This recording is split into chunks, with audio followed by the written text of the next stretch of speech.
I am at a category 3 level of obesity, and the truth of the matter is, if I don't get this weight off, I'm going to suffer from deadly preventable diseases. So, why not make the effort to try and get this weight off? I'm diligent and I'm committed, and in this video, I'm going to tell you exactly how I lost 14 pounds in 30 days. Going into 2026, I've already experienced some weight loss. At my peak, I weighed 354. Starting on February 1st, I did a weigh-in, and I am now at 312. Now, 14 of those pounds were lost in the previous month, but over the last few years, I've also lost some additional pounds. But what's key about last month is that my ability to lose weight was expedited, and I'm going to discuss exactly how that happened. I'm going to talk about a couple different things. I'm going to talk about why I'm choosing walking specifically as the mode for losing weight over other avenues. There's plenty of exercises out there, there's a plethora of routines out there. Why am I choosing walking? I'm going to talk about the benefits I've derived from this as someone living with bipolar disorder and as someone who struggles with managing my mental health. So if any of this is relatable to you, stick around, enjoy the video, hit that subscribe button if you're new. I make content about mental health and my weight loss journey. Let's get right into it. So why walking specifically? Well, I am very big, to put it mildly. And walking is an incredibly low impact, sustainable, and non intimidating form of exercise. I feel like when I'm doing walking, I'm not creating a great risk to my joints, and it's something that there's no all or nothing pressure, right? Doing a little bit of walking each day combined with dieting will gradually allow me to diminish my weight. And I've experienced that this past month where I was doing an average of just 8,500 steps per day, which took me about an hour, 20 minutes each day, which isn't that big of a commitment of time. It's something that many people could fit into their schedules if they really want to.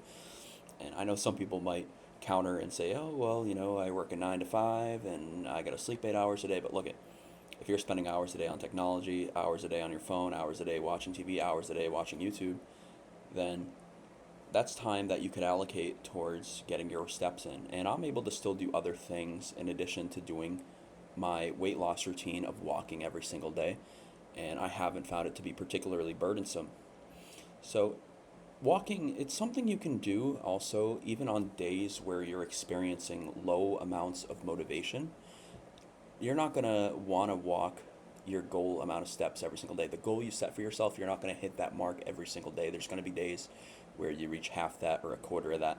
What matters is that you're averaging your goal, right? So my goal for last month was to hit 10,000 steps, and I fell short of my goal. And yet, I lost 14 pounds. This month, my goal is to average 15,000 steps per day for the month. And currently, right now, I'm falling short of that as well. I'm at around 11,600 steps per day, 2 days in so far. But I'm not done with my walking today yet either.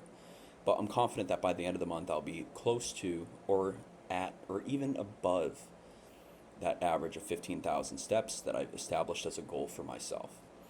So an additional thing about walking is it presents a great deal of mental health benefits. I really see it as a form of like moving meditation. It creates this sense of calmness, and going in the outside environment, which is my preference over the gym, it's like a sense of tranquility that I don't experience much in life elsewhere. And walking's been proven to help with mood regulation, which is key since I have bipolar disorder type 1.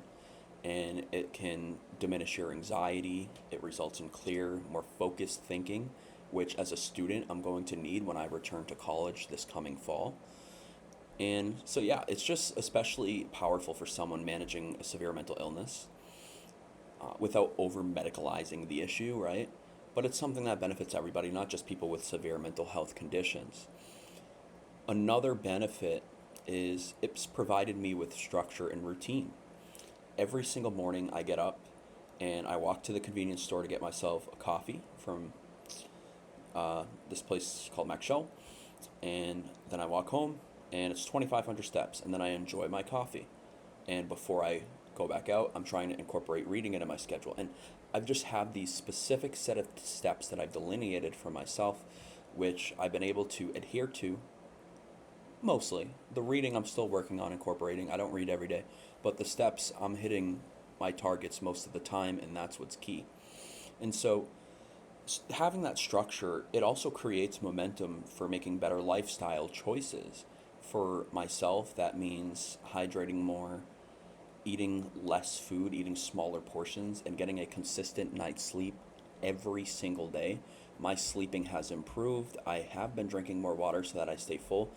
And I can't pinpoint the scientific reason as to why, but for some reason, when I'm finished with a walk, I don't feel an urge to overeat, or it's different when I do like hardcore exercises at the gym. Like I just want to have a meal after, but walking doesn't fatigue me in the same way that these other forms of exercise do. And it's really just allows you to stack one good decision after another, right? Because I'm incorporating reading some days, and I'm taking positive steps to put me on a positive trajectory in my life and allow me to self improve. And so, another benefit of doing this walking and how it's transforming my life is, of course, you have the calories burned, right? Weight loss. I mentioned how I lost 14 pounds last month. And what I found is that consistency is actually greater than intensity. You don't need to be sprinting for an hour. You could walk for two. You don't need to do a 20-minute sprint, which is pretty challenging to do for most people. You can just walk for 45 minutes. And it's worthwhile. It poses a lower risk of injury to your joints, and if you get an injury, that's going to set you back significantly.